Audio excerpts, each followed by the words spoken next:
that during the interview with Sarah, I sent out a text. I said, this audio is horrible. We should fix this audio if y'all want to continue on. They were like, no, it's fine. It's fine. Now. Who is they? Well, I Nick- didn't see your text when I'm doing an interview. How am I going to see that? Nick, the camera guy, said that. He said, little Wait, baby. just say Nick. Little baby's audio was way worse. Speaking of, It was though. It was though. But Bishop T.D. Jakes will be joining us this morning. All right, let's get the show cracker. Front page news, what we talking about? Well, let's talk about a third of COVID-19 survivors. They suffer from brain disease, according to a study. All right, we'll get to that next. It's The Breakfast Club. Good morning. Morning, everybody. It's DJ Envy, Angela Yee, Charlamagne the Guy. We are The Breakfast Club. Let's get in some front page news. Where we starting, Yee? Well, let's start with Dr. Fauci. He says the new COVID-19 cases are at a disturbing level and the U.S. is primed for a surge. He said it's almost a race between getting people vaccinated and this surge that seems to want to increase. He also noted that Europe is experiencing a spike much like the one that experts are worried about for the United States. Even though we're vaccinating people quickly, just over 33% of the population, they said that more than 109 million people have gotten at least one dose of the vaccine, and all 50 states have now committed to opening vaccinations to all adults by April 19th. But again, as he's been doing, he's urging people to just hang in there a little bit longer. Right now, 5 states account for 43% of the country's new COVID-19 cases in the past week. That's New York, Michigan, Florida, Pennsylvania, and New Jersey. Yeah, I'm telling you, when I was at the ER last night, the valet was telling me, he was like, man, this place has been so packed, man. He said so many people have COVID because they got a special wing for people with COVID to come through. He was like, man, so many people have been coming through here with COVID. He was like, I don't know what they telling us, but we still in knee deep in this thing. Mm-hmm. And they said a third of COVID-19 survivors suffer brain disease. According to a study, they will have longer-term mental health or neurological symptoms. They found that 34% of COVID-19 survivors got a diagnosis for those conditions within 6 months of their infection. The most common diagnosis was anxiety, found in 17% of those treated for COVID-19, followed by mood disorders, found in 14%. And they said the neurological effects are more severe in hospitalized patients, but they are still common in people who were only treated in an outpatient setting. I wonder how that affects people that are like heavily in shape, like athletes that get COVID. They never know. There's no symptoms. There's no problems. There's, you know what I mean? So I wonder how that affects different people depending on how you take care of your body. I think that's a very misleading stat. Now, I'm not a doctor. You know I'm a brilliant idiot. Charlamagne the God, Leonard McKelvey. I am not an expert at anything. Mm-hmm. But how many of those people got, tested for neurological impairments prior to COVID? Mm-hmm. Like, because I think the statistic is like 1 in 5 adults have experienced serious mental illness at some point in life. And like up to 1 billion people across the world. I think that's 1 in 6 of the world's population suffer from neurological disorders. So it's like, maybe they already had these things prior to COVID. How did they know it's because of COVID? A reporter called me the other day, asking me if I knew anybody that was suffering from long-term health effects after having coronavirus in New York City. They were trying to interview people because they said a lot of people have been having these issues. And among those issues, they talk about still having issues breathing, still having these what they call COVID headaches all the time. And so a lot of people are saying that they have these problems even after COVID, and they came when they got COVID. I understand the physical issues, but I'm talking about as far as the mental health aspect of it is concerned, the neurological issues where these people tested before, because these numbers have been staggering for people with mental health illnesses. Like literally 1 in 5 adults have experienced some form of mental illness in America. And you just don't know how it affects the body. Like I have one of my mother's closest friends, she got it, and the doctor gave her 3 years to live. You know what I mean? But then I know a bunch of people that didn't even know they have symptoms, didn't even know they had it. They just was checking because they have to do it for work, and they had it, and not a problem, not a symptom, no side effects, nothing. So you just don't know how it affects your body. Mm-hmm. Yeah, and just imagine the stress that you have psychologically when you know you have it, and if you have to go to the hospital, or if you have other family members that got it, I'm sure that all plays a part too, psychologically. And I wonder how many people got anxiety and don't know they have anxiety. 'Cause I didn't get diagnosed with anxiety until 2010, but I've been having panic attacks my whole life. But it wasn't until a doctor actually said to me, after going to the emergency room a few times thinking I'm having a heart attack, it wasn't until the doctor said to me, like, do you have anxiety? You suffer from panic attacks? That's what it sounds like you're having. That I realized, like, that's what I'm experiencing. And so they said some people had PTSD after having COVID too. as right. well. So all those things. But yeah, I don't think there's any way to tell. They're still doing studies based on that. All right. Well, that is your front page news. Get it off your chest. 800-585-1051. If you need to vent, hit us up right now. Phone lines are wide open. It's The Breakfast Club. Good morning. The Breakfast Club. I'm dialing. Hey, what you doing, man? I'm dialing. I'm calling you. This is your time to get it off your chest, whether you're mad or blessed. 800-585-1051. We want to hear from you on The Breakfast Club. Hello, who's this? Hey, this is Jay. Hey, Jay. Hey, Jenny, get it off your chest. Oh, Jenny? Oh, they said Jay. No, the letter J, just Jay. Oh, Jay. What's up, Jay? Good morning, Angela. Good morning, Charlamagne. And good morning, Jay. Envy. Good morning, man. Peace. I wanted to get off my chest. Don't get me wrong. I love Kelly Price. Like, her voice is banging and all of that. And she did deserve a little more accolades than what she's gotten. But I've been trying to call y'all since that day because I wanted to see if I could get her to say something. But ever since she was on that R&B diva show, I don't believe none of that. Why? I had a lot of people saying that. A lot of people were saying that in the comments. She was nasty. Yeah, I heard. I didn't never watch it. I heard that. Really? And ever since I saw her on that show, I still love the voice, but I don't, because how you can get all of us as women, all of that attitude and all of that, this, that, and the third, but you was timid as a mouse and you was feeling awkward. No, you should have gave them that same business. Well, give me an example. Give me an example of why, because I saw a lot of people saying they didn't like her on R&B Divas. Give me an example. I didn't watch the show. She tried to instigate a lot of that stuff that was going on. There was a lot of drama, of course, because it's reality TV or whatever, but she was just disgusting. I think on one episode, she showed up to the episode with Vaseline, ready to fight somebody. Had put the little ponytail up and all that foolishness. She was disgusting. So you mad at her for being prepared? A lot of that is TV, though, but that still doesn't... No. It's not even don't be prepared. Yes, be prepared because you don't want nobody to... You know what I'm saying? I'm from New York. I know what that's like. I know that whole lifestyle. But at the same time, you on TV now. You know what I mean? Mm-hmm. And you're doing exactly what they're expecting you to do.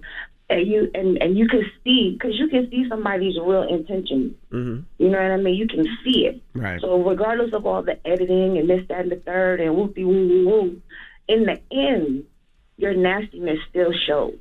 True. So when I hear her on the, on these interviews and so on and so forth, when I just felt so this, and I couldn't understand. You wasn't doing none of that in the show. Where was that energy to these people? Well, give her some grace. That's the name of her new EP. Give her some grace. Give her some grace.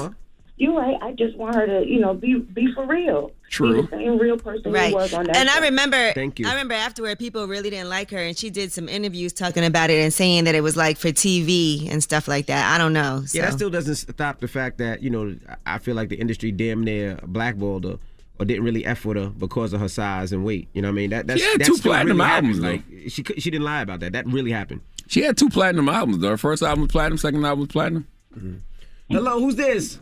Hey, it's Beezy. Beezy, what up? Get it off your chest. Hey, what's going on? I'm calling from the Met too, but I'm from Alvin, Charlotte. You calling from Alvin, South Carolina? I'm from Alvin. I'm calling from the Met though. Oh, 803, what's happening? What's good, bro? Bless Black and Holly favor. What's happening? Ain't nothing new, man. Hey, I want to get off my chest, man. It's been a long time. I ain't been curved in a long time, so I feel like I don't remember how it felt. But I shot you a DM back in February, and you curved it so good. Who, me? Yeah, man, I ain't seen no response or nothing yet. I don't check my DMs. Yeah, I think people think I be lying. I don't be in my, especially on Instagram. And I, every now and then on Twitter, when I'm on Twitter, I don't ever check my DMs on Instagram. I don't even think you might have got a DM on Twitter. I looked at Twitter first. I shot you one on Instagram. Yeah, the problem is we get a lot of DMs, and like my assistant goes through them because a lot of them is business, especially because I'm doing the car show. But I don't check mine either, and it'd be a lot of them. You know what I mean? You just don't have time. It would be absolutely no reason for somebody to send me business through a DM because the business email is in my bio. Like just shoot an email, King. I'm gonna do it. But I respect what you're doing, man. Like I love the fact that you got your own podcast network, and we started podcasting a few years ago, and I just wanted to give you a check it out, man. Listen to it if you got time. I definitely will. I'm always looking for podcasts, especially from South Carolina. You know what I mean? We got the We Talk Back podcast with AJ and Tan Bam. Both of them from South Carolina. But I'm always Looking for my Carolina folks. Get it off your chest. 800-585-1051. If you need to vent, hit us up now. It's The Breakfast Club. Good morning. The Breakfast Club. Let's go. This is your time to get it off your chest, whether you're mad or blessed. Say it with your chest. We want to hear from you on The Breakfast Club. So if you got something on your mind, let it out. Hello, who's this? Yo, the man is D from Florida. What's up, bro? Get it off your chest. Man, I enjoy y'all show. And Charlamagne, why you hating on Envy Beard? First of all, I don't hate on Envy's beard. does. I hate on the fake color of Envy's beard. He hates on my beard. You see how the narrative changes? At first it was a fake beard, now it's a fake color. Boy, no, The reason I changed it is because he's right, though. Because he's a hater. His beard is real, but the color is not. Thank you, Uncle Charlotte, man. I read the book, man, and all that stuff. And, yeah, man, it helped me focus on my purpose. So Thank you, I'm brother. getting ready to buy a condo in Columbia, and I'm just, like, loving life right now, man. In the 803? Columbia, not South Carolina, but Columbia. Oh, okay. All right, bro. I was like, okay. Keep pushing. Hello, who's this? This is T from Minnesota. What's I up? called a long time ago about the people that were in Texas falling asleep in the car and stuff like that. You sound like you falling asleep right now. About to make me fall asleep. Yeah, I'm calling this morning. It's real early over here in Minnesota. It's 5 o'clock in the morning. 5 o'clock in the morning, where you gonna be? relationship. Outside in Minnesota. Yeah, I'm having relationship issues. I need to know if I'm tripping or not. What I've been with my what man happened? now for- I couldn't argue with you. Word is born. Just how you talk to him, I can totally understand why y'all I having couldn't argue issues. with you. It's a lack of communication. Clearly. She going through it. Yeah, I'm going through it. It's like, with this coronavirus and stuff, I done gained a little bit of weight and stuff. And not too long ago, about 3 months ago, he told me when I tried to go on him, like, I don't satisfy him anymore, sexually anymore. What's a little bit of weight? I need to know. What is a little bit? She doesn't A satisfy him little socially. bit. I was like maybe like 110 and now I'm 185, but I still look good. How tall are you? I'm 5'2". Whoa. You don't say whoa like that. No, I don't mean it like that. I'm sorry. I did not mean it like that. 5'2", 185? Yes. Yeah. I mean, I still look good, though. I'm not saying you don't. I believe you. I'm not saying you don't. Yukons look good, too. So do the Escalades. Oh, my goodness.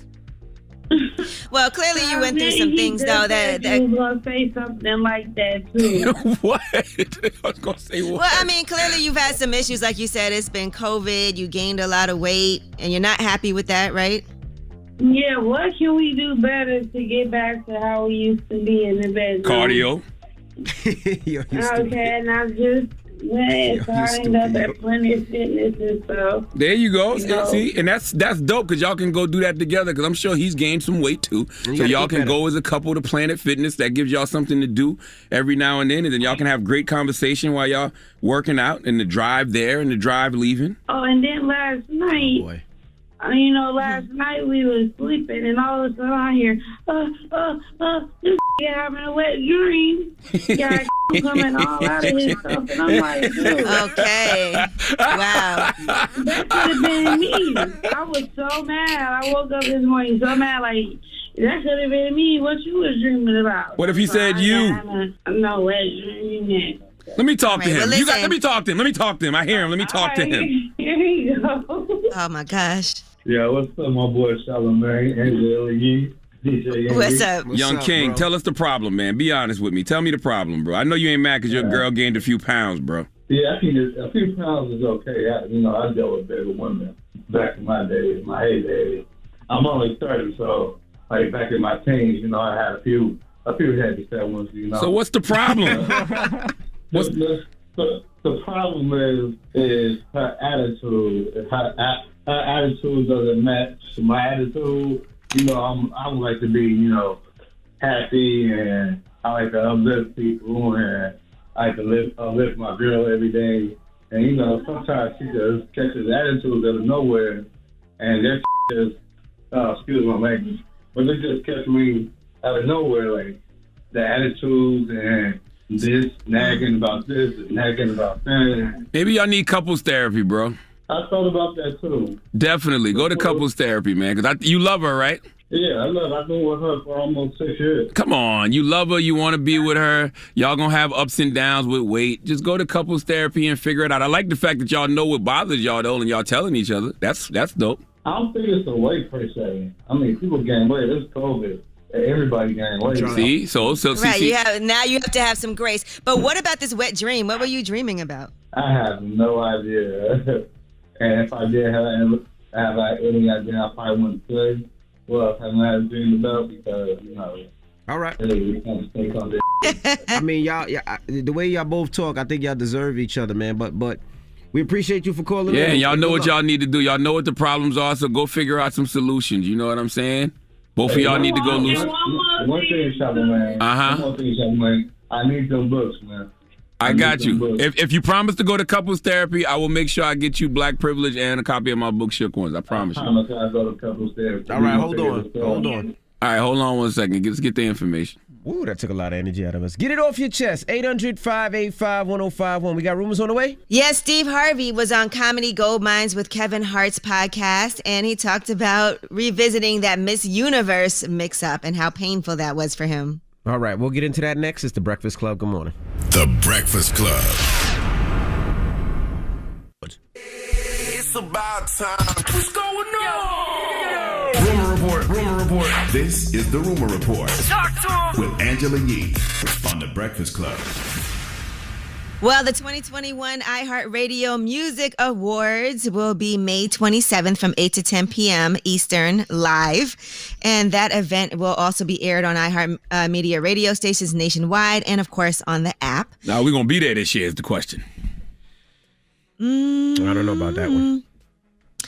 Social voting already has kicked off. It closes on May 19th for all categories. Fans can vote on Twitter using the appropriate category and nominee hashtags, or you can go to iHeartRadio.com/awards. Because it's live, right? Mm-hmm. And it's not virtual this year, and it's going to be in Vegas in September, late in September. I would assume. Well, that's the we'd be iHeart there. Festival. Oh, I'm bugging. We're talking, this is the iHeartRadio Music Never Awards, mind. May 27th, Don't live even listen in to LA. Me. Never mind. Don't even listen to me. I'm tired. Don't even listen to me. There Yeah, you but go. I'm sure. I was like, what is he talking about? They still have a small capacity. I'm sure maybe 20% of the people in there. Maybe, yeah. Maybe. I don't know. All right. Well, this, in particular is going to be live. Now, I'm not sure what's going on with seating and who's going to be there, but this also is going to be from the Dolby Theater in LA. And just some of the nominees: Song of the Year, Blinding Lights by The Weeknd, Circles by Post Malone, Don't Start Now, Dua Lipa, Rockstar, The Baby featuring Roddy Ricch, and Watermelon Sugar by Harry Styles. Just to give you some examples. Female Artist of the Year, Ariana Grande, Billie Eilish, Dua Lipa, Meg Thee Stallion, Taylor Swift. Male Artist of the Year, Harry Styles, Justin Bieber, Post Malone, Roddy Ricch, The Weeknd. All right. Megan Thee Stallion's not in for Female Artist of the Year? She just said that. Are you listening? She did? Where are you today? Oh, I didn't hear it. You're at the iHeartRadio Festival in He's September. at the iHeartRadio Festival in September. What's wrong with you? I didn't hear it. I'm She sorry. said Megan Thee Stallion. Okay. All right. should've won. Let's move on. This guy's badly, yo. Megan should win. Goodness gracious. I don't know what's going on over here. Steve Harvey was on Kevin Hart's podcast, Comedy Gold Mines with Kevin Hart. And one of the things that he talked about was that big Miss Universe mistake that happened back in 2015 on live television. Y'all remember when he said the wrong name of who actually won? Here he is just reflecting on that. And really, it wasn't my fault. Well, I wish I hadn't took the bullet like I did. The teleprompter said, and the new 2015 Miss Universe is, the dude in my ear said, read the next name on the card, Steve. Hold. I look at the next card. I said, Miss Columbia. That white boy said, good job, Steve. Go in the back. I go all the way in the back. I'm sitting there, and the black dude that I have doing all my shows came to me and said, big dog, you said the wrong name. I said, man, the you talking about? Yeah, I wouldn't took that bullet. I don't know why he took that bullet. I'd be like, no, it said in the teleprompter. I didn't do it wrong. This is what I He did say that. Didn't he show the card? And and they did tell him, they were like, look, we'll fix this in the newspaper tomorrow. You don't have to go back out there. And he still wanted to go back out there and correct his mistake instead of waiting for it to be in the paper the next day. Here's what he said about that. I went to the press conference, and the Colombian reporter was there. It got real hood after a while because, you know, I said I'm sorry 3 times. How could you make such a mistake? This is the stupidest thing that's ever happened. I say, hey, man, you know, one more time call me stupid. I'm telling you right now, I'm going to tear this tux off and I'm going to show you some Cleveland because I still got hands, dog. And I don't really think you can whoop me with your little fat, fluffy ass.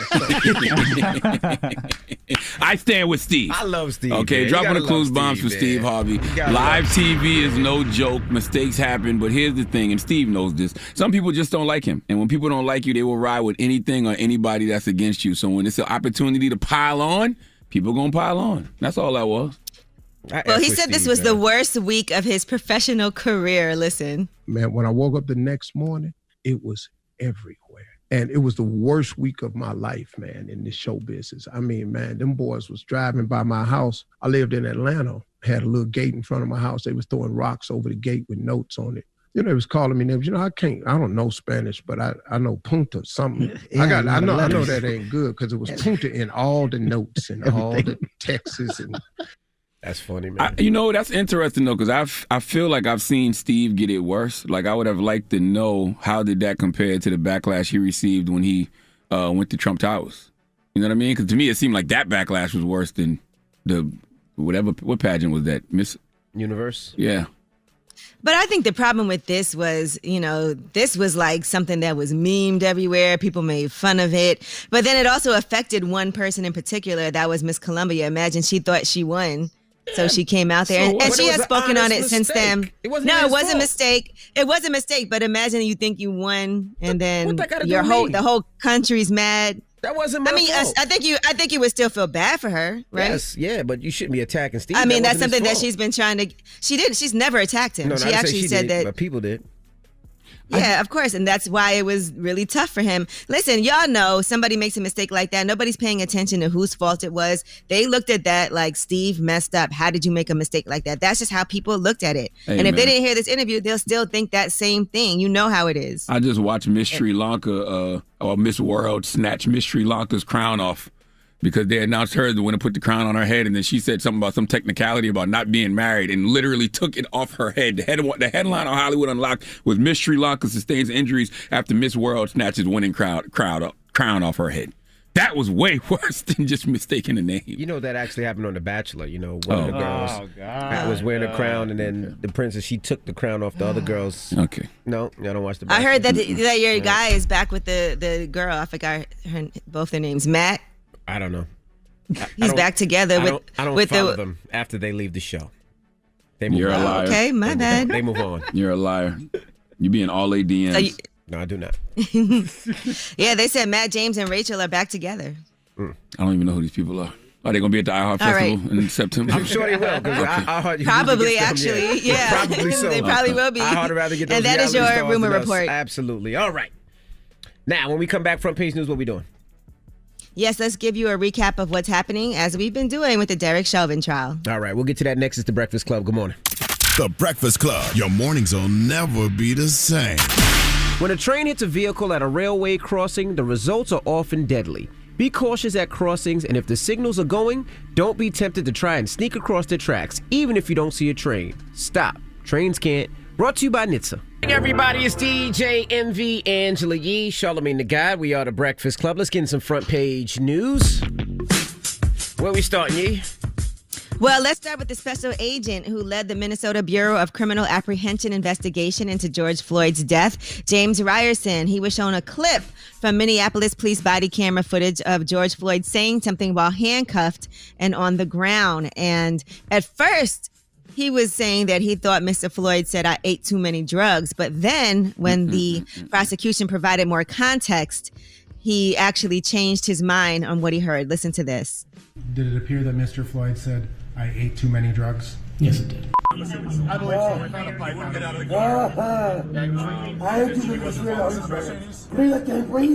Having heard it in context, you're able to tell what Mr. Floyd is saying there?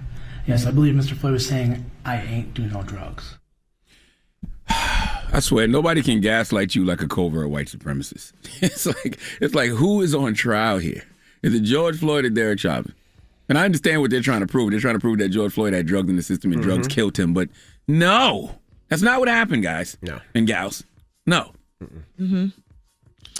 All right. Now, Target says they will spend more than $2 billion with Black-owned businesses by 2025. They're going to be adding new brands to their shelves, hiring Black-owned construction and advertising firms, and launching a new program for startups.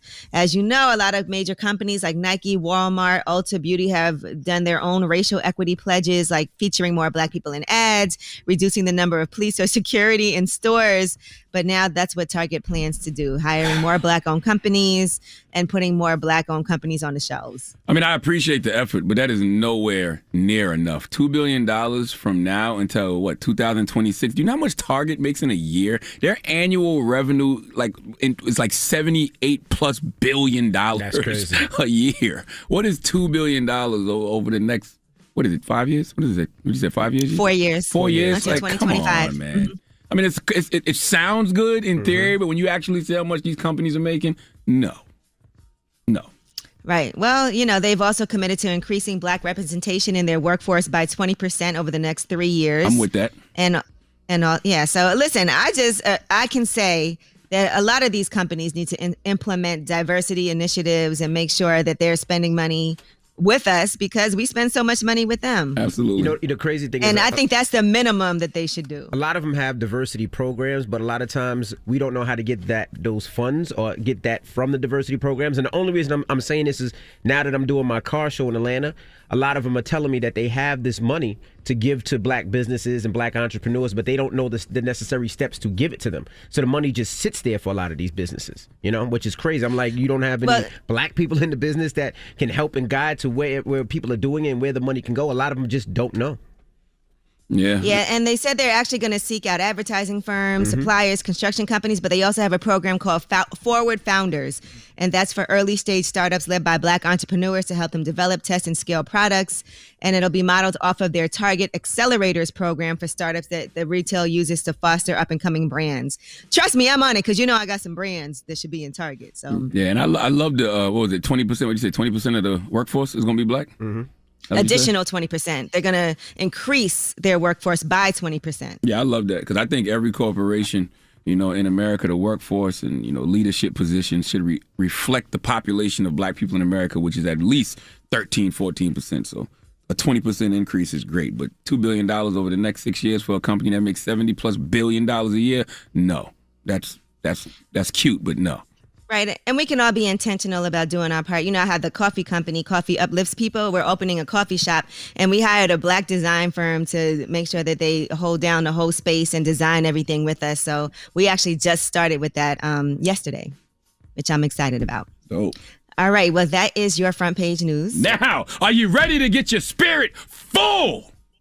Are you ready to get this blessing this morning? Because we have one of the greatest wordsmiths ever, Mr. Bishop T.D. Jakes, joining us again this morning on The Breakfast Club. He has a new book out called Don't Drop the Mic. The Power of Your Words Can Change the World. That's right. And when we come back, we're going to be kicking it with Bishop T.D. Jakes. So don't move. It's The Breakfast Club. Good morning. The Breakfast Club. Bishop T.D. Jakes, welcome. Thank you. It's a pleasure to be with you. How's everybody doing? Blessed, black, and highly favored. Good morning to you, Bishop. Doing pretty good. Hey, Bishop, I love you, man. You help me get through all the time. And you got a new book out, Don't Drop the Mic. The Power of Your Words Can Change the World. What is this book about, my brother? Well, it started out to be reflections on preaching, speaking, public speaking, interacting. But then we went through all of the racial tensions and we went through all of the pandemic. And then I kind of broadened the subject to just, we have to keep talking. We have to keep reaching out. We have to communicate with each other. And as we pass the torch from one generation to the other, don't drop the mic. It's your turn up to bat. And communication is the only way we're going to get through the crisis that we're dealing with. How you been holding up during the pandemic? How's everything been with you? Because you're somebody that's usually out and about. You're in the community. You're moving around. You're giving meals away. You're doing so many different things. But now they telling us to sit down. So how has it been for you? Well, we served the community and we gave out food. We gave out water. We gave out clothes until we started getting so many people infected that we had to back off a little bit. We're not able to have service yet, open the doors fully. So we were working with the doors closed for over a year and still serving first responders and doing what we could to make a difference. And we still do to a degree. But for me personally, it's been nerve-wracking. I'm not a house person. My wife is, so she's in heaven. She's in heaven. She doesn't even know there's a pandemic. But me, I'm absolutely like climbing the walls sometimes. But I've been busy. I adjusted, I adapted, and I have new levels of Zoomitis. Yeah. So Bishop T.D. Jakes, initially, this was not the book that you intended to write, and you were convinced to do it. So talk about why you feel like this is important, especially now. Because I think the torch is passing. Leadership torches, vision torches, business torches, in the arts, in ministry, in every area, the torch is passing, as it always does. Life recycles itself. But what doesn't always happen is the preceding generation doesn't always tell the next generation what they learned. So you have to go for yourself, and nobody gives you any information at all. And so in the transition of power and influence and social justice and churches and businesses, I'm not just saying don't drop the mic. I'm also telling you what I learned about the mic and how to diversify your speaking, from the way you talk in your community to the way you run a boardroom to the way you stand in front of an audience, and understanding that audience and being able to be more articulate in that setting. And the reason I'm passionate about it is because I think it's the young people's turn. It's your turn. It's your time. It's your season. And just to be a coach over in the corner telling you, Doug, watch out for this, prepare for that. This is bigger than you thought it is. You can't talk to this group like you talk to that group. The message is the same, but the method is different. Those kinds of coaching things are all in Don't Drop the Mic. Now, Bishop, let's talk about that, right? Because the book does give people tools and skills to help communicate better, and you give career advice for those who want to grow into a speaking career. You even talk about it in the first chapter, The Gift of Speech. But how much of this can you really learn? Like, you can't teach what you do, Bishop. That's an anointing you got.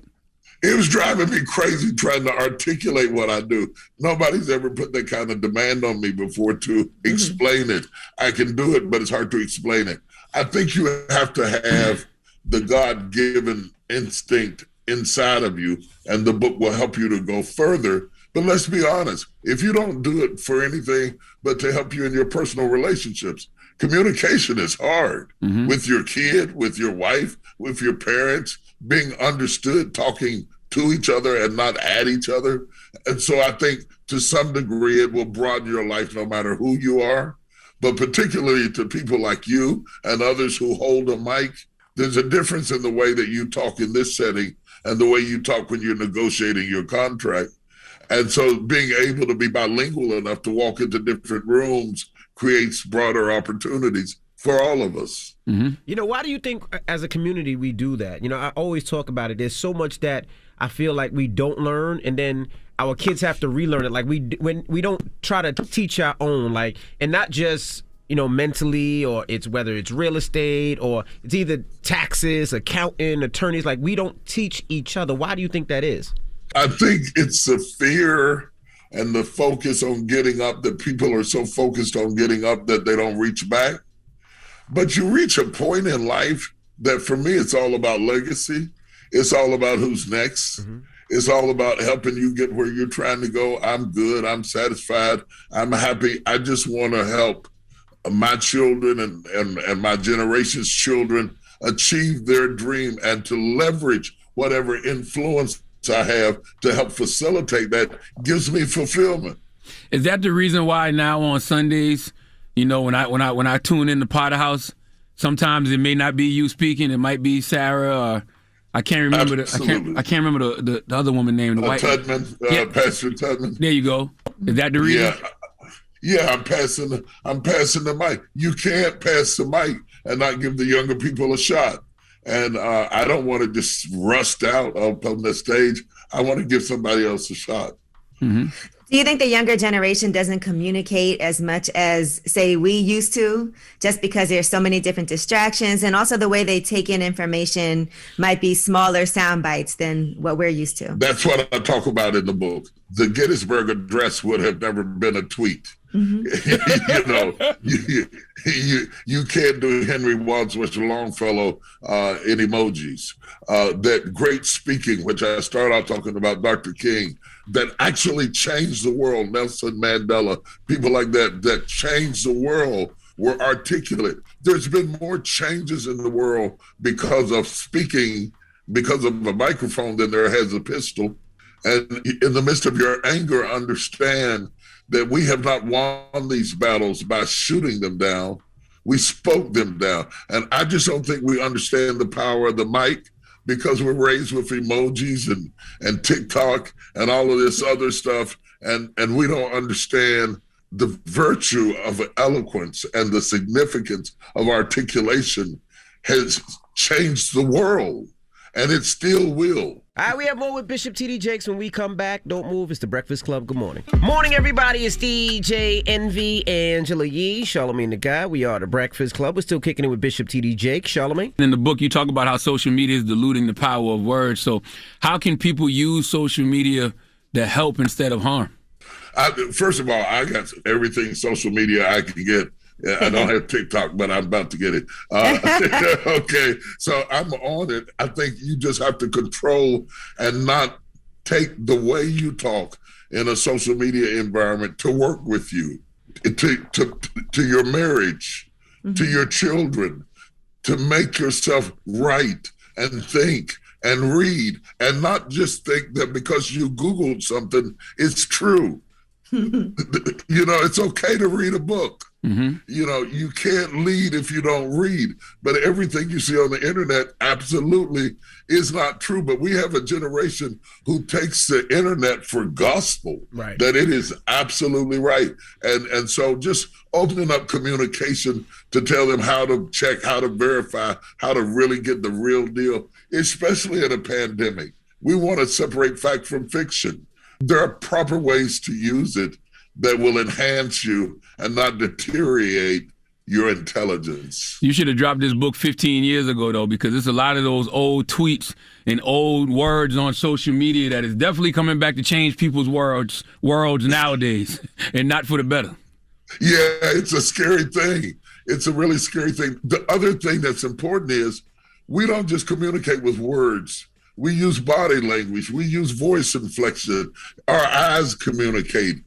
There's so many things that we lose when you start having a discussion about something important with somebody in a text. You open up a huge door for a big fight because they don't really put it in the context. They don't hear it the way you said it. They hear it the way they hear it. And so pick up the phone, for God's sake, and at least have the important conversations in a verbal way. It cuts down on confusion. It can save a deal, save a marriage, save a life. Let's go deeper on that, Bishop, because in Chapter 8, it is learn the grammar of body language. But that can be tricky, too, because some folks deal with social anxiety, so they might be shaking, voice trembling, and they may absolutely know what they're talking about, but they just got those social awkwardness. So how important really is learning the grammar of body language? Well, it goes along with another chapter where I talk about listening as a part of talking, and that until you learn to listen well, you'll never speak well. That's true naturally, but that's also true as it relates metaphorically. I think you have to know who you're talking to. And so if that person has an inclination to do that, through observation, you begin to observe that. And we calibrate. We talk in the book, I talk about adaptability. You got to stop hiring people that are inflexible, because we are in an adaptable environment, and you have to be able to pivot quickly. And in the process of being adaptable, once I understand that you have a quirk like that or a physical abnormality like that, then I allow for that in the conversation quite quickly. We're quite adaptable. Our species was designed to adapt to its environment, and you can make adjustments as you go. And one thing you talk about also along those lines is practice does make perfect too. And so sometimes you're nervous. Yeah. You might have a fear of getting up and speaking in front of people because it isn't an easy thing to do when you're not used to it. But the more you do it, the better you'll get at it. Exactly. The first time I got up to speak, I couldn't hold the mic because my hands were shaking. I mean, my hands were shaking so bad that you could see it. And then I got even more nervous. Just because you're not good at something the first time doesn't mean you can't do it. And it's not just about speaking. This is bigger than speaking. When I talk about pass the mic, I'm talking about any opportunity, platform that you're given. You might not naturally hit it the first time. Don't give up. Practice makes perfect means you don't get to be Tiger Woods playing basketball. We have people who are shotgunning. You're shooting at so many things that you're not good at anything. Bring your focus down to the thing that you really care about the most, and then put the practice in that it takes to make perfect, because you don't get there overnight. Don't give up. We give up too quick. We give up on marriage. We give up on people. We give up on ourselves. We give up on entrepreneurship because it didn't work the first time. Nothing worked the first time for me. I spent 10 years preaching to less than 100 people. Nothing starts out the way it ends up. And when you see somebody at the end of the movie, you draw conclusions that aren't accurate because you didn't see the first 20 years. You came in on the last 5 years. But the first 10 years helped me to be able to withstand the pressure of the last 10 years. That sort of thing. That's a good segue into chapter 6. Where does it hurt? And you talk about letting the need find you. What does that mean? It means it means a whole lot of things. You're the most powerful where you're the most passionate. Passion hurts. It hurts to care. It hurts to be involved. And you are the most powerful when you are the most passionate because of the pain of the situation. The most successful businesses are not built by people who say, I'm going to start a business because I want some money. Mm-hmm. Everybody wants some money. You need some money. You got to have some money to survive. People who build a business around a problem, then their business becomes a solution. You never have to market a solution. The problem will find you. So the most successful entrepreneurs are entrepreneurs who built businesses that solve problems. So when you find your problem, you find your business. But just building a business because you want some money and you want to control your own hours is always going to fail, because you're going to work 3 times as hard to build the business, and you're going to find out if you want time off, go work for somebody. How does your messaging, right, about being able to speak and the words that you put out there, how does that translate into the film business for you and the projects that you decide to do? Oh, it's everything. Film is an opportunity to deliver a message in another way. If you think about Jesus, we have very few of his sermons, but we've got all kinds of his parables. He was a storyteller. And so the reason that I'm in film, and you segue so beautifully, and I'm getting ready, I got a Lifetime film coming out, 7 Deadly Sins. The first deposit is Lust, comes out this Saturday. The reason that I speak through film is because it's like my way of telling parables. Cautionary tales, entertaining, provocative, not preachy, but they still got a message in it that I think is going to be powerful. I've got some of my people like Tank is in it. Harry Hilson. Yeah. Tobias Trevelyan, LaToya Lockett. It's a gang of people. We shot it in Atlanta. We created jobs for hundreds of people to do this. There's a lot of great reasons to do this.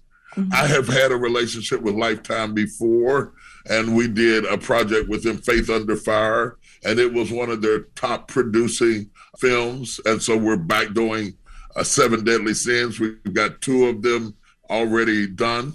I hope to do the next 5. If I can get y'all to watch it, TiVo it, turn it on. I don't care if you turn it on while you're brushing your teeth. Actually, if you watch this, it will captivate you, because it is a message about dealing with lust.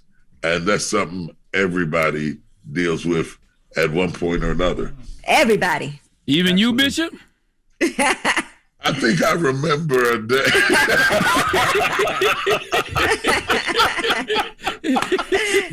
once upon a time, on a hill far away.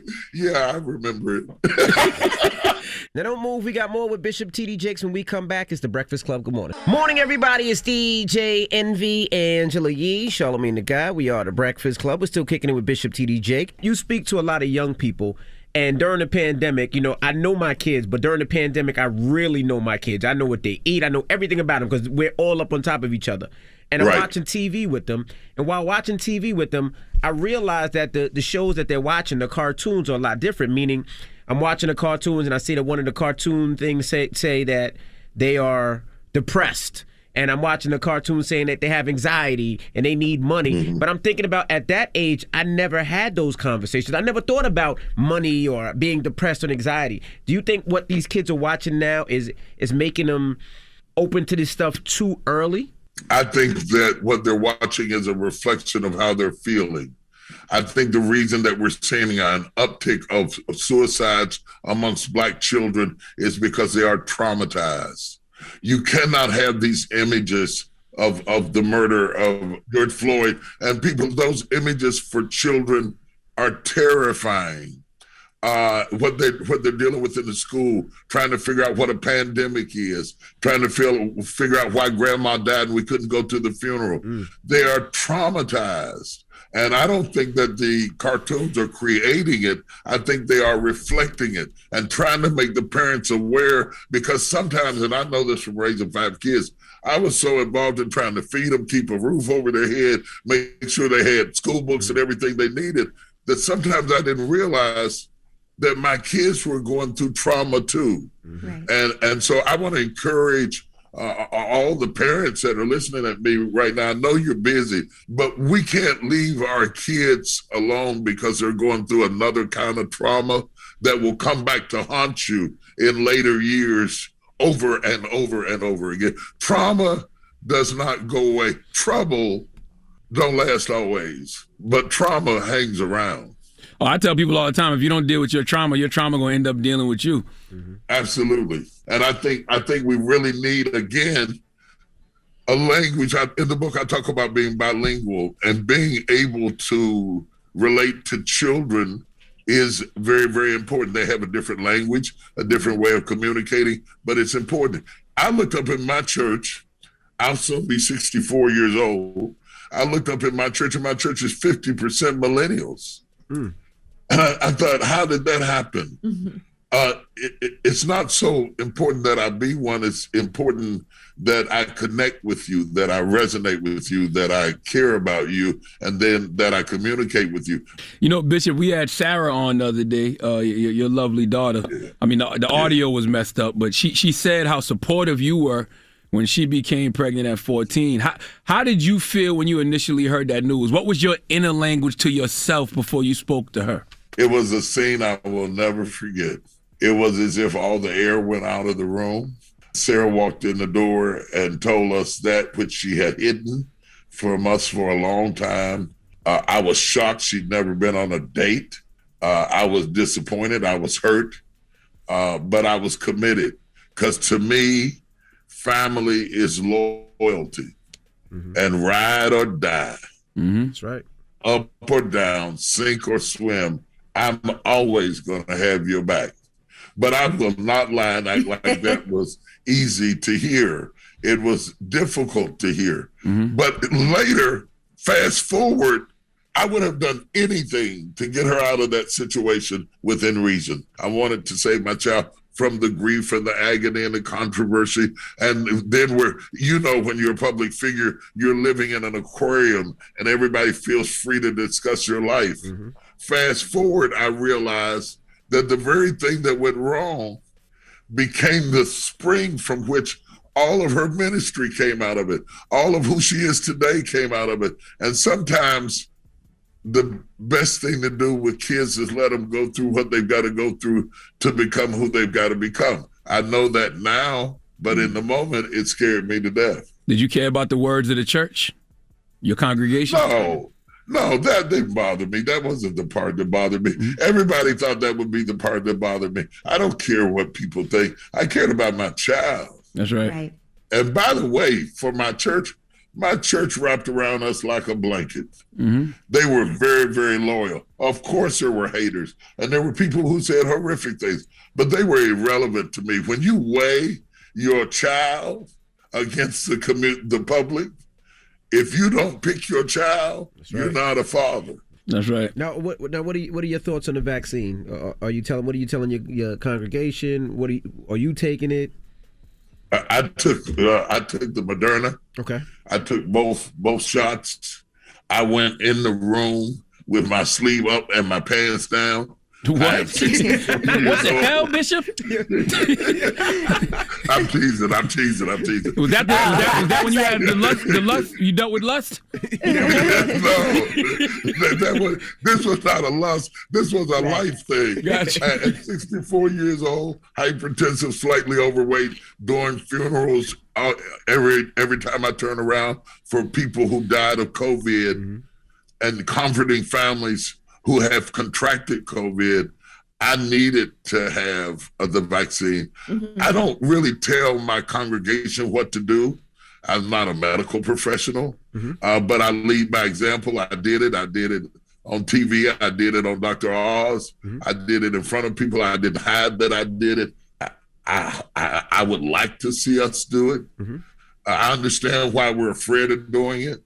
But it seems illogical to me to think that somebody is trying to kill black people when everybody that's getting the vaccine is white people.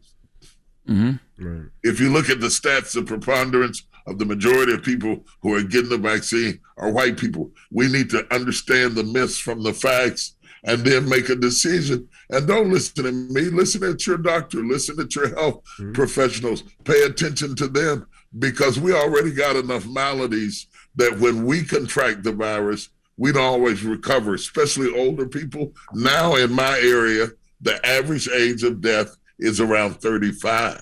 Wow. But as I interact with people and move around, as I often have to do, having every layer of protection, I still mask, I still social distance, helps me to feel just a wee bit safer. This is my last question, Bishop. How important is grace? I don't feel like we give each other enough grace in this era. How important is grace? I cannot stress how critical it is. I don't have to condone what you did to love you and to care about you. And I think we all need it. We all have to have it. We have to be able to give it. And I think especially through the trauma of the times we're living in right now, people are acting out in terrible ways. But they're traumatized too. And we've been traumatized for a long time. And I think grace is important. I will reach out to people that other people threw away. I will try to help them limp back home, because we shoot our wounded. And we shoot our wounded. And I think the more pressure we're under, we turn on each other and devour each other rather than helping each other find the food. And I think we really have to extend some grace. We don't love each other. We shoot each other over a candy bar. What's up with this? Sometimes we are our own worst enemy because we don't extend grace. Dr. King said, I got a picture on the wall of him in a march, and he's holding up a sign, and he said, men are not our enemies. If we kill them, with whom shall we live? Dang. Man, thank you, Bishop. That's right. My spiritual, emotional, and mental health, thank you. I don't even know if you know how important you are to me, and watching you on Sunday morning is a ritual, and I can't wait until I can get out to the Potter House to see you in person, my brother. I can't wait to have you back out. Any of you are welcome. Any of you are welcome. I'll show you. You should come down. I'll mess up your diet, but we'll have some fun. I will feed you the Southern hospitality, clog your arteries right up. Oh, no. I'm coming. Hey, don't drop the mic. Pick up the book. Get it right now, and we appreciate you for joining us. And make sure y'all watch Lifetime and watch Lust this weekend also. Thank you all. All right, it's The Breakfast Club. It's Bishop T.D. Jakes. The Breakfast Club. Your mornings will never be the same. Shout out to Bishop T.D. Jakes for joining us now. That's right. Let's get to the rumors. Let's talk Dramos' queen, Jennifer Lopez. It's time. She's spilling the tea. This is the Rumor Report with Angela Yee on The Breakfast Club. Now, I don't know if I can co-sign that because he hasn't seen Hustlers yet. And if that really was his queen, he would have definitely watched that movie. You're right. I haven't seen much TV. I'm sorry. It's not on TV. It's a movie, sir. Whatever. Jennifer Lopez is on the cover of InStyle magazine, and she talked about the first person who ever called her J-Lo. Do you know who that was? Diddy. Where she got the name from? Heavy D, actually. She said he used to come by the studio for my first album and would call me Jenny Lo, Jennifer Lo, or J-Lo. She said after she released On the 6th in 1999 and started doing her second album, she decided to call it J-Lo. And she said, I believe that's when it really stuck. As I've always tried to tell Dramos in this room, black people gave J-Lo her cool. There would be no J-Lo without black people. You want to talk about the Wayans with In Living Color? You want to talk about Heavy D giving her a name? Puff. You want to talk about Puff? You want to talk about Ja Rule and Murder Inc., Irv Gotti them? Hi, Dramos! I guess you ever seen a movie called Selena? The Locks, Fabulous. Shut up. See, Selena was cool, but do you really think Selena did more for J-Lo than J-Lo? Selena was really huge for her, honestly. Selena was great, but the music took J-Lo to another level. It didn't cross over until she did all the other stuff. The music did. Her being black and cool, her being with black people and being cool made J-Lo J-Lo. Yes, y'all are really bugging. I definitely cannot discount the power of Selena, though. But here in New York, definitely can't discount. Nobody's discounting, but what crossed her over and put into this urban world? Not even close. Was everything else he just named? And I'm not even arguing with y'all. And the black ass. Even though Spanish women have nice First of all, too. calm down, show some respect. But Selena is bigger than any music she's ever put out. In your community? No. Anybody, shut up, man. It's the truth. Let me look at Charlamagne, you seen Selena's Selena? legendary. Never seen it Selena's ever in my legendary. life. Eddie, you seen Selena? A bitty No. bitty bamba. Bruh. You seen Selena? You know that? I didn't see Selena. Bruh. Selena did That's a great movie. Selena did $35 million in domestic box office sales. You know you can't judge that. Scarface was a failure at the box office, but it's one of the biggest Never movies. saw it. Don't you ever say All right, guys, Scarface I in my can't believe we're presence. I talking am a about this Nino for this Brown long. person. Nino Brown will beat Scarface's ass. Any day. G Money will beat Scarface's That's why ass. Jay-Z recreated Scarface. Dead Man will beat Exactly. Scarface's ass. Exactly. Who? Jay-Z, you might have heard of him? No, never heard All of right. it. No. don't Wow. Also, when did Selena come out? 90s, right? That movie was, So 35 million, when All you I know is, I know J-Lo. probably about 70 million. I know J-Lo because of music. Me too. I'm sorry. All right, now let's talk about Dave Chappelle. He was on so Naomi hurt. Campbell's No Filter YouTube series, and he talked about certain things that we never heard had happened the way they did. Now, when former President Donald Trump first moved into the White House, his staffers said they found nasty notes stuffed into the drawers and cabinets, and people were trying to blame President Barack Obama for that, but his aides fiercely denied that. Dave Chappelle actually revealed who left those notes.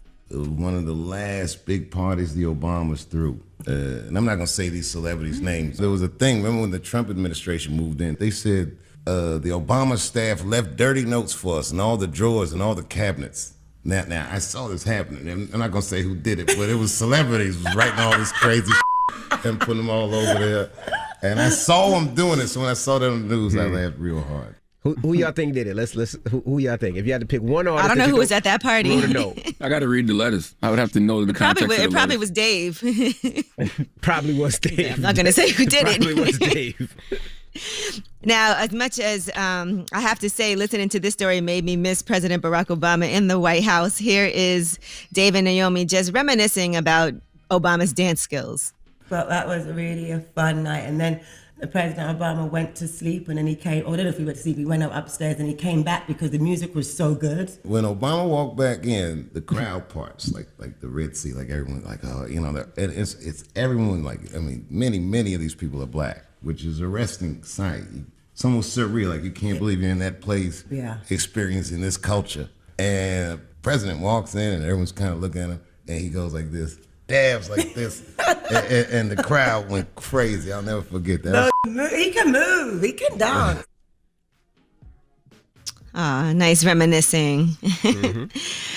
All right, now Young Buck is talking about, and he claims he was on the Big Facts podcast with DJ Scream and Big Bank. And listen, he claims that he ghost wrote for 50 Cent and has not gotten paid for it. Listen to this. I wrote 50 music, bro. I done wrote full songs where you is listening to 50 rap my words, word for word. The might change one here or line here, but when you listen to the Too Rich song, that's just off of my head. That's just one I inked from top to bottom. So are you getting like any of your splits or any of your credit for that? No credit, no nothing for it. I'm the one to be blamed because I put myself in the position of not, I guess, handling my business solid enough. I have no reason to not believe Young Buck, but I just feel this is very Captain America right now. I don't think so. Okay. I feel like he had on his Colin Kaepernick jersey when he said that. Okay. Man, you are a liar, and you've always been a liar. Sorry, Buck. I need proof. You can't just make statements like that. I don't believe it. I'm sorry. I just don't believe it. Well, shout out to Big Bank, DJ Screaming, Baby J for that on the Big Facts. Big Facts podcast. Make sure you check out the Big Facts podcast on the Black Effect iHeartRadio podcast network, available everywhere you listen to podcasts and on Revolt TV. All right. Well, that is your rumor report. All right. Sorry, I just got some great news. Anyway, where we going? Donkey. What are you giving that donkey to? He can get in for his appointment today, because if you notice, the grays are coming in on the back of the beard, just in the back. Yeah, I don't know what just happened. Just in the back. I noticed, like right in the back, the grays are starting to pop out. So he must have got his appointment today to get it filled in. But anyway, 4 after the hour, we need Hubert Davis, the new head coach of the University of North Carolina, to come to the front of the congregation. We'd like to have a word with him. He was very odd for this. I have no idea what you're talking about with me, but yes, we'll get to the donkey of the day next. And stop looking at me like that. I'm not looking at you like you nothing. are. I'm not you. I'm not food. I'm not lunch. Stop looking at your lips. Shut up, man. Are you a snack? All right, donkey of the day's up next, man. I hate y'all. The Breakfast Club. Your mornings will never be the same. Mountain Dew is partnering with HBCUs in an effort to uplift the next generation of badass Black innovators and entrepreneurs with the Real Change Opportunity Fund Pitch Competition, empowering students to go out and do. Visit mountaindew.com/realchange to enter. You get donkey of the day, yeah, you dumb ass. You get donkey of the day, yeah, you dumb ass. You know what we're here for. It's time for Donkey of the Day. I'm gonna fatten all that shit around your eye. They want this man to throw them blows, man. They waiting for Charlamagne to tap these gloves. Let's go. We had to make a judgment of who was going to be on the Donkey of the Day. They chose you. Yes. The Breakfast Club, bitches. Who's Donkey of the Day today? I'm so exhausted this morning. Donkey of the Day for Thursday, April 8th goes to the new and first Black head coach of the University of North Carolina, Hubert Davis. First of all, congratulations, Hubert Davis, on getting the job. Okay, drop on the clues bombs for Hubert Davis. All right, that is a very prestigious position for anyone to be in, but I know for a brother like Hubert Davis, who is a North Carolina native, a brother like Hubert Davis, who actually played for the University of North Carolina, a brother like Hubert Davis, who's been an assistant coach at North Carolina since 2012, I know Tar Heel Blue means more to him than most. So salute to that king, okay? You deserve it, you earned it, and I truly wish you much success. Drop on the clues bombs for Hubert Davis once again. Now let's discuss why we are all gathered here today.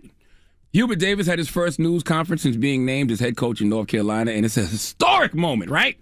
We just had Bishop T.D. Jakes on speaking about his new book, Don't Drop the Mic, and how the power of your words can change the world. So in a historic moment like Hubert Davis' first news conference since being named head coach, I'm expecting Hubert Davis to bring it and inspire young Black boys and girls around the world and make us all proud to be Black. In moments like this, we have to remember what the late, great Nipsey Hussle said: the highest human act to inspire. The highest human act is to inspire. Okay, in moments like that, when you're the first Black anything, but especially the first Black head coach of the University of North Carolina, you got to show your Black ass, okay? You have to stand up there in all your melanated glory and let the world know that it is a privilege to be Black, and simultaneously scold these institutions and organizations for taking so damn long. Now, for the most part, Hubert Davis did that. Okay, he spoke to the significance of being the first Black head coach in UNC history. He spoke to being one of the few Black Division I head coaches all around the country. But at some point in the conversation, it went left, or maybe it went right. Oh, hell, just play the audio. It's significant that I'm African American and I'm the head coach here. I know that in terms of Division I head coaches all around the country, only 26% of the head coaches for Division I men's basketball are compromised by minorities, specifically African Americans. I know that it is significant that I'm the 4th African American head coach in any sport in the history of the University of North Carolina. I'm very proud to be African American, but I'm also very proud that my wife is white, and I'm very proud that my 3 beautiful, unbelievable kids are a combination of both of us. Did they ask him that? No, they did not. That was unprompted. But I missed something. Hubert, what the hell was that? What the hell was that, Hubert? Say it backwards, Leonard. Hubert, that was hell, the what?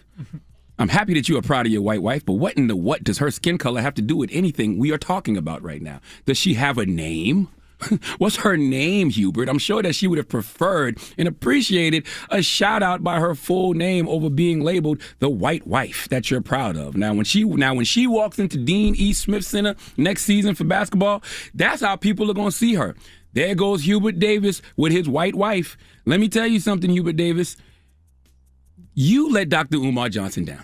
I appreciate you and I love you, but you are no use to me with that white woman on your arm. No, Umar, stop. Umar, stop. Whoa. Now, Umar. We're not doing that. Let's talk to this brother with love. Personally, I don't have a problem with interracial marriage or interracial relationships. Love is love, right? It should be. But when you hear brothers like Hubert Davis say things like, you know, I'm proud to have a white wife. Play the clip, just that one little clip. But I'm also very proud that my wife is white. When you hear brothers like Hubert Davis say things like this, it's like, do you love her? Or are you just proud to have a white wife? I mean, when you love someone, the benefits of loving someone is just that. It's love. You love a person. Emotionally, sexually, you love their personality. You just love them. But Hubert, you make me feel like you with your wife for status. It's hard to act like there isn't an element of status in your interracial marriage when you went out of your way to randomly tell the world in a press conference about you being the first black head coach of UNC, speaking to the significance of that, and you just randomly, out of the goddamn Tar Heel blue, decided to tell us you proud to have a white wife. Not I love my wife and whatever her name is. I don't even know her name. Okay, not I love my wife and whatever her name is. You said I'm proud to have a white wife. I mean, I'm proud to have a black queen, but only because of brothers like you who I feel have an internalized racist view of white people as superior, not just as people, but clearly as partners. Okay, Hubert, you know, you are powerful and you have status because you are Hubert Davis, not because you are married to a white woman. What kind of virtual signaling were you doing? Did you put a TS in the air like a bat signal and the TS stands for Taylor Swift? Were you trying to convince those white people in North Carolina that you're not one of them, that you one of the good Negroes who love white people so much and you're proud to be married to one? Hubert, you got the job already. You don't have to conform and make white people feel comfortable anymore. Clearly, you and the work you put in are enough. We have to realize that, you know, you didn't get that job because you kissed white ass. You got that job because your black ass is qualified. Okay, play the Hubert clip again, just the proud of my wife part, please. But I'm also very proud that my wife is white. Why does that line make me feel like this? Why do I hear this song when I hear that line? The ooh-ah. Ooh, I love my wife. Yeah. I love my wife. Yeah. Let's go ride a bike. Yeah. With my wife. Yeah. My wife's real young. My wife's real small. Let's go to the beach and play with a beach ball. Praise Jesus God and my wife. Let's go to the beach and ride a bike. Ooh, I love my wife. I love my wife. That's how I felt. That's how I felt when I heard that line. Mm-hmm. We could put a little stank on it. Put a little stank on it. Put a little remix on it. Let me hear. But I'm also very proud that my wife is white. Ooh, I love my wife. I love my wife. My wife is white. Ooh, I love my wife. I love my wife. My wife is white. Literally. Wow. I have nothing else to say here, and neither does Dr. Umar. Love who you are, and then you can talk to me. Negro with a white woman, you can't talk to me. Dr. Umar, stop. Dr. Umar, Stop. Goodness Jesus gracious, bro. Christ. Please let Remy Ma give Hubert Davis the biggest hee-haw. Hee-haw, hee-haw. You stupid motherfucker. You dumb. Who let Dr. Umar in here? I don't know. Jesus. That was aggressive. Christ. Can we hear that song one more time, though? Which one? Which one you want now? You want the one with some mayonnaise on it? Give him the one with some mayonnaise on it, Dramos. But I'm also very proud that my wife is white. Ooh, I love my wife. I love my wife. My wife is white. Ooh, I love my wife. I love my wife. My wife is white. Literally. Literally. I gotta learn how to say that. Literally. Literally. Make sure Dr. Has he Umar's out here. clarified anything yet, or? I haven't heard anything. Has he said anything? I haven't heard anything. All right. If he was like, I just was nervous. I don't know why I said that. Literally. All right. Well, up next. Coon alert. What? Dr. Umar, get out of here. What the hell? This guy is crazy. He just comes out of nowhere. What is up with this guy? All right. Jesus. ASCII is next. 800. Just making sure he's not coming back. No, he's gone. All right, 800-585-1051. If you need relationship advice or any type of advice, call Yee now. It's the Breakfast Club. Good morning. What you want to know? Baby mama issues? Need some words of wisdom? Call up now for Ask Yee. 800-585-1051. The Breakfast Club. Come on. Need relationship advice? Need personal advice? Just need real advice. Call up now for Ask Yee. Keep it real. Morning, everybody. It's DJ Envy, Angela Yee, Charlamagne the Guy. We are the Breakfast Club. It's time for Ask Yee. Hello, who's this? This is Dakota from Richmond. Hey, Dakota, what's your question for Yee? All right, so I just need a little advice on how I can discipline or help my fiance understand that her little brother, when he gets disciplined or is deserving of some discipline, that we have to follow through with it. Because, all right, so a little backstory. 2 years ago, around Thanksgiving, my fiance and her little brother, their father passed away. And then fast forward a year ago, this past Christmas, a week before Christmas, their mother passed away. Wow. So that caused her little brother to then move in with us, so now we're taking care of him. And I think a lot of what it is he's dealing with some trauma from yes, parents absolutely, at such a young age, because he's only a sophomore in high school. And so, he's dealing with a whole bunch of stress from that and whatnot. But when it comes down to it, he just be acting bad. You know, he's getting F's in some of his classes. He doesn't do his chores when he's supposed to. And then when we try to discipline him, so like we have a Xfinity Wi-Fi, and he likes to play his PlayStation all the time. So one of the things we do to discipline him is we'll pause the internet for his PlayStation, so then he can't use Live. Or we'll say he can't go to the skate, which is something he does every Friday night. Goes out with his friends, goes to the skating rink in town, and hangs out. We'll say he can't do that. Well, when it comes down to final moment, he's allowed to go to the skate, not really behind my back, but my fiance knows how I feel about it. If, he's acting up, he's doing bad in school, that he's not supposed to be doing stuff like that. Like when I was in school, if I got F's in my classes, I was grounded until them grades got improved. I got my cell phone taken away. I wasn't allowed to do nothing. It was just chore after chore until the house was spotless. You know what I mean? Just what I think every kid should have to go through when they're getting disciplined or get, bad grades in school, especially multiple F's.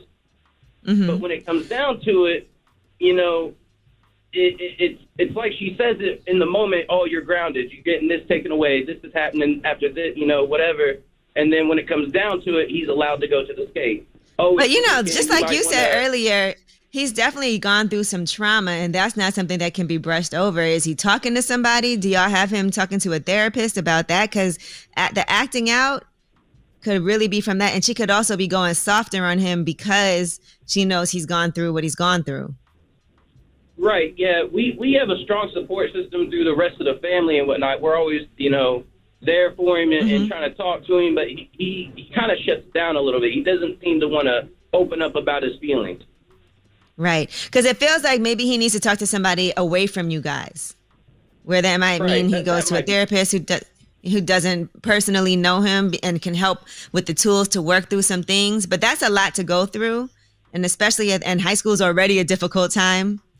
So I can see she has a soft spot. But again, there is something to disciplining a child, but it's hard for you because it's not your child. It's not even her child. It's her brother, Right. And this is all like unexpected. Much of a father figure. He's never really had much of a father figure in his life. His dad was in and out of his life, mostly growing up. Right. I mean, it sounds like a lot that he's going through. And you got to understand, too, this was something that was unexpected for everyone involved. So it's an adjustment, not just for him, but for your fiance, too. And I'm sure she feels like she's doing the best that she can. Right. You know, yeah, but definitely trying because, before Christmas, this past Christmas, it was just me and her and our two dogs, in the house. And now we have a whole 17-year-old we're responsible for.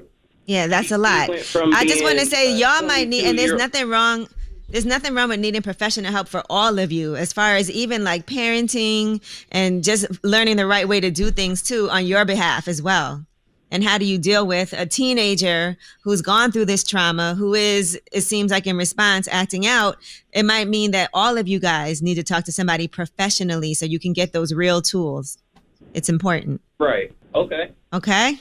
So yes, make sure you use those resources that are available to you guys and find out, because obviously this is not something you anticipated and you want to do the best job that you can, but also find the best way to do it. Right. All right. It just kind of irritates me a little bit when, he's doing stuff like he's telling us he's going somewhere and he's hanging out with some friends. And then my fiance actually has his location on the iPhone, checked the location, and he's nowhere near where he said he was going to be. So then he got in trouble for that.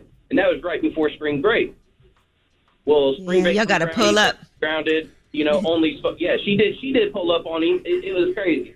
But, So he was supposed to lose all these privileges, his PlayStation. He's not allowed to be going nowhere, doing nothing, not going to the skate. And literally 2 days after this incident, he was going to the skate. And then my fiance's asked me to unpause his PlayStation from the Wi-Fi so he can get on live. I'm like, how are we actually going to, teach him? It just seems like you guys also have different ways of disciplining, and everybody's not the same as far as how they are raising their kids. And so for you guys, obviously, like I said, these are whole teenagers. It's not like you guys have had experience doing this before. She's handling it one way. You would handle it another way. That's why I'm saying y'all really need to get some expert help to find out the best way and the best solutions instead of bumping heads over it. Right. Okay. All right. Good luck. That makes sense. All right. Thank you. All right. Ask Yee. 800-585-1051. If you need relationship advice, hit Yee now. It's the Breakfast Club. Get some real advice with Angela Yee. It's Ask Yee. Morning, everybody. It's DJ Envy, Angela Yee, Charlamagne the Guy. We are the Breakfast Club. We're in the middle of Ask Yee. Hello, who's this? Are you talking to me? Yes, sir. We talking to you. Yes, sir. DJ Envy. I love you, man. You endure the Breakfast Club. You endure what they do to you. Oh, he definitely does. We admire him. He takes it on the chin. Yeah. Watch your mouth, I'm talking about Beijing. Shut up. and Charlamagne, you killed it on the day on the Brian Marshall. Bill Maher. Thank you, sir. Yeah. I was like, who? Yes. Okay. Bill Maher, you killed it. Now, Angie, I need your help. What's the question? I got a white wife, and I'm not proud of her. What? What are you talking about? I got a white wife, and I'm not proud of her. I am not. What is your question? My question is, how do I deal with her? We argue all the time during this pandemic, right? And she almost said the N-word. She said, "You act like one of them," and that's like the N-word to me. Whoa. Wow. Yes. Act like one of them. I can't. How long you been married? Yeah, let me ask you this. What are y'all arguing about during this pandemic? Oh, my God. We're arguing about everything. We're arguing about who didn't put the top on the toothpaste. Why we got to watch March Madness. First, I have an issue with her almost calling you the N-word, though. Yes, that is a big one. I didn't tell my mom because my mom going to go off. Mm-hmm. That is ridiculous. If she doesn't understand, if anything, during this pandemic, seeing all the issues that's been going on, and if she's not somebody that understands that, especially because she has a black man, right? That's not a good sign. What did she say afterward? She just left. She was acting like one of them, and she left out the door, left mayonnaise on the doorknob. Shut up. I don't know if your situation is real or not. It's real. We just had the argument this morning. Mm-hmm. So what do you want to do? How do you feel like your relationship is fixable? Well, seriously, the only thing we got left is sex. Mm-hmm. So that's what's holding you guys together. Yeah, that's like the glue that makes the arguments erase. All right, yeah, that's not going to last much longer if y'all are not getting to the root of the issues that you have. And if she can't deal with the fact that she said something that was offensive, you'll probably never forget that. You're right. I must have a hard time going to sleep tonight, probably. All right, yeah, y'all definitely need some professional help. She got to deal with her own demons and things that are going on. And look, during the pandemic, a lot of couples have gotten into it. They spent a lot more time at home together. They had a lot of additional stress. So that does cause a lot of arguments. And that's something that a lot, some people have had to work through. And some people are like, I realize this isn't the person for me. But I do feel like, do y'all have kids? Nah, no kids. Is that somebody you could see yourself having kids with one day? Well, it's the only thing when Listen up. This just in. All the gossip. The Rumor Report. Gossip. With Angela Yee. It's the Rumor Report. The Breakfast Club. Cheryl Underwood is saying that Sharon Osbourne has yet to apologize since all the controversy at the talk. She said she has not heard from her. She also talked to Steve Harvey about it. Here's what she said. If Sharon Osbourne is cool where she is, there's nothing I could do or say. Even if I try to be an example. 3 times, I'm asking you to forgive me and accept my apology for you feeling like this happened. I tried, but 3 times, never was it said. That's disappointing. People will say, well, would you want a public apology? And for my feeling is we've gone beyond certain things, because just because you ask for forgiveness and don't get it, don't make you superior, and now you can go to anger and disappointment. I'm a little confused now. Who tried to apologize 3 times? Sharon to Cheryl or Cheryl to Sharon? I think Cheryl tried to. What'd you say? Cheryl apologized for what? Who What did she apologized? apologize? Yeah, who I thought apologized? Sharon apologized to Cheryl. I think the two of them used to be friends with each other. Cheryl felt like, okay, if you felt like I attacked you or blindsided you in any way. But she also says that Sharon Osbourne never reached out to apologize to her, and that she has not spoken with her at all since. So Cheryl reached out to Sharon to apologize 3 times. No, Sharon. So here's what Sharon Osbourne is saying. Now, Sharon Osbourne is saying that she did reach out to Cheryl Underwood, and she actually posted some messages that she claims that she sent to her. And they said, Cheryl, my heart is heavy. And this is from Friday, March 12th. And I'm deeply saddened by the events that transpired on Wednesday.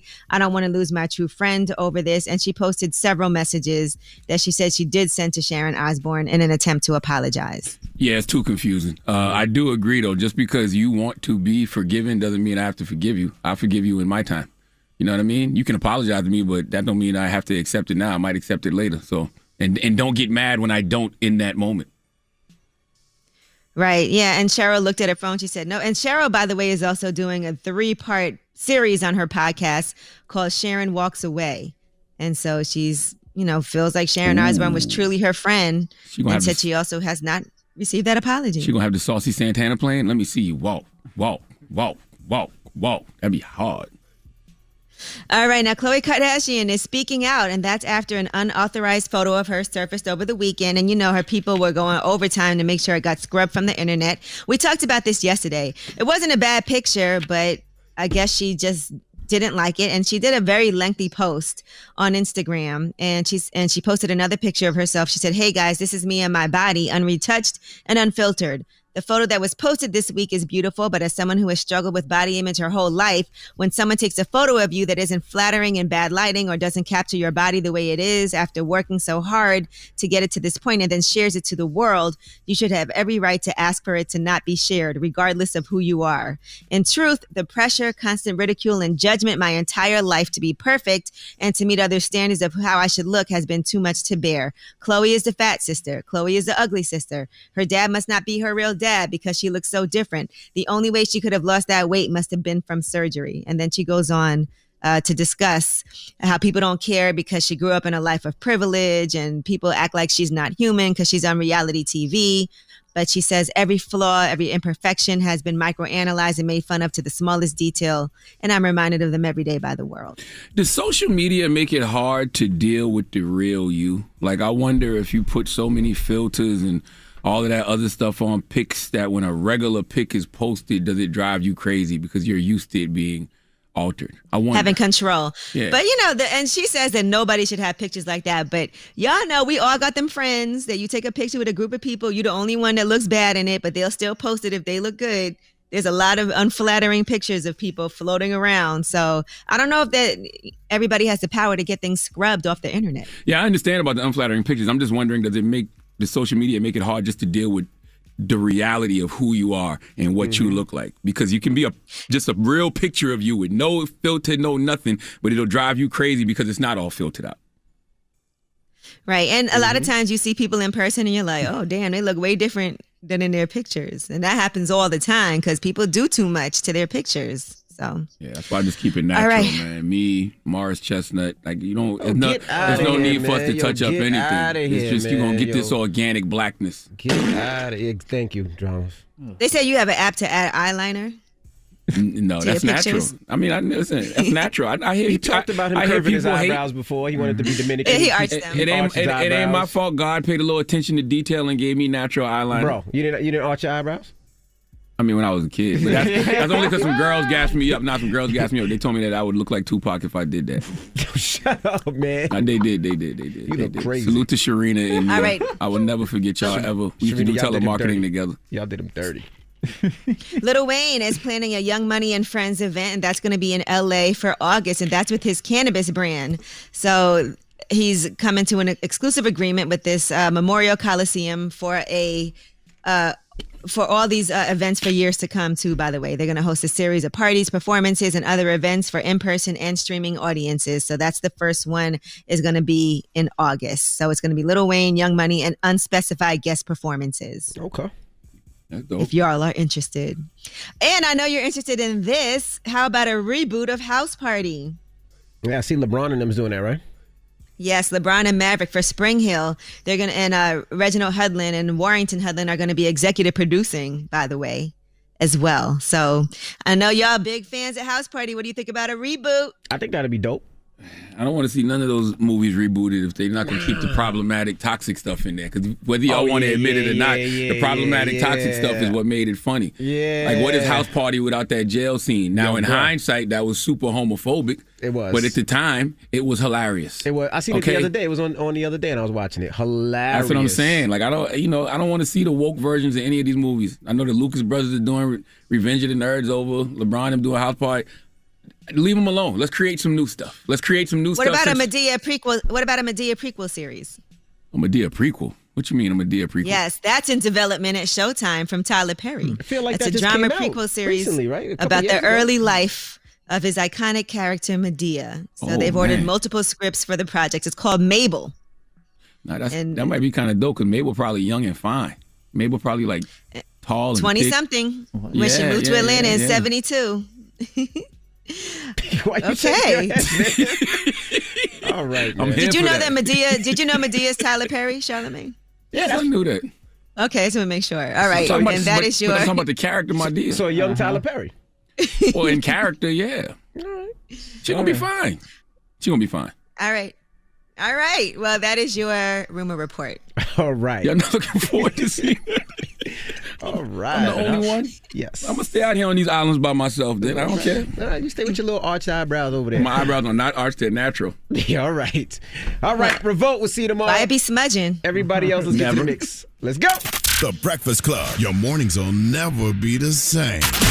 Angela here, and the General Insurance has been helping people save money for nearly 60 years. They offer the quality coverage you deserve at prices you can afford.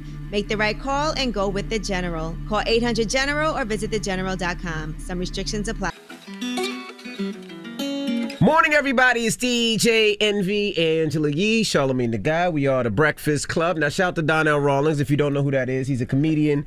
He's also Ashy Larry. He does comedy with Dave Chappelle all the time. And over the weekend, he got roasted. And he was on the Kill Tony podcast. The comedian's name is Alomine. Now, let me break this down because my man Andrew Schultz put me on to what this is. Mm-hmm. This show is designed to where open micers are able to come up and have some banter with veteran comedians. Donnell Rawlings is absolutely... They're supposed to roast the comics, right? Yes. Donnell is absolutely a veteran comedian, one of the best to ever do it, as far as stand-up. So, when it comes to roasting, he's not good, clearly. Right. So Donnell was getting roasted, and he walked out. Now, the thing that, you could tell Donnell was upset. He was mad. He was sad. But this is the thing that I didn't understand. Donnell will roast anybody. He stays on my ass. He stays on Charlamagne's ass on his Instagram. Come on. Without a pause, he stays on our ass. He did say he has admittedly said that he's very sensitive. Yeah, but that's lame. You know what I'm saying? If you can't dish, if you dish it, you got to be able to take it. And he really can't take it. Like he really can't. Well, let's play it. Listen in. This my mom and dad jeans on the same stage. If you don't get the out of here, where'd you get those Jordans before or after Chappelle gave that chain? You look like Idris Elba the Blowfish. This shop for tank tops in Victoria's Secret. You have titties. You probably want to him, you little. I know what he wanted to do. Oh, yeah. If I roast Donnell. No, man. It's too late. I'm about to leave right now because. No, you're not. Come on, Donnell. No, I'm going to leave. Yeeks. Yeah, so that was it. So let's send Donna Rawlings healing energy. What emoji would you like to use this morning? Just send him some prayer hands, man. You know what I'm saying? Pray for Ashy. Yeah, that's the hashtag. Hashtag pray for Ashy. Just send him some healing energy, man. Send him some healing energy this morning. Let him know we love him. You know, hashtag pray for Ashy. That's all. And we do want to just send our condolences to the friends and family of the at least 5 people who were killed after what authorities are saying is a case of a mass shooting that happened in York County, South Carolina. The victims included a doctor, his wife, and their 2 grandchildren, according to the York County Sheriff's Office in a tweet. They said the family was very prominent and very well known. Dr. Robert Leslie, his wife Barbara Leslie, were both found in the home, died as a result of gunshot wounds, as well as their 2 grandchildren. Now, there was also James Lewis of Gastonia. He was working at the house and he died from gunshot wounds as well, according to the sheriff. Man, right, prayers up for my South Carolina people, man. Yeah, absolutely. And they did find the suspect, by the way. They said they believe they have found the person responsible, and that's all they can say about it. Whether or not it's a neighbor, they said the person does live on the same road. All right, prayers up. All right, when we come back, we got the positive notice, The Breakfast Club. Good morning. Morning, everybody. It's DJ Envy, Angela Yee, Charlamagne the Guy. We are The Breakfast Club. We got a shout out to Bishop T.D. Jakes for joining us this morning. Man, salute to the drip. You know what I'm saying? That's what I call TD, Bishop the Drip Jakes, because he be so clean. But, man, he got a new book out, Don't Drop the Mic, The Power of Your Words Can Change the World. I love Bishop T.D. Jakes, man. I get up every Sunday morning and watch Bishop T.D. Jakes. I love his daughter, Sarah. Like, they are very, very, very, very, very crucial in my spiritual and mental and emotional well-being. All right. Well, salute to my man Dr. Oz too. I'm gonna be on the Dr. Oz show today, but I'm on the Dr. Oz show with one of my long-time mentors, Professor. I call him Professor, but his name is Dr. Robert Evans, and Dr. Robert Evans is somebody that's been mentoring me since 1998, 1999. You know, he's actually the reason that I'm in radio. So we're gonna be on Dr. Oz today. You know, talking about the distrust that the black community has in regards to the COVID vaccine. So check out Dr. Oz today. You got a positive note? I do. When it comes to life, the critical thing is whether you take things for granted or take them with gratitude. Breakfast Club, bitches! Y'all finished or y'all done?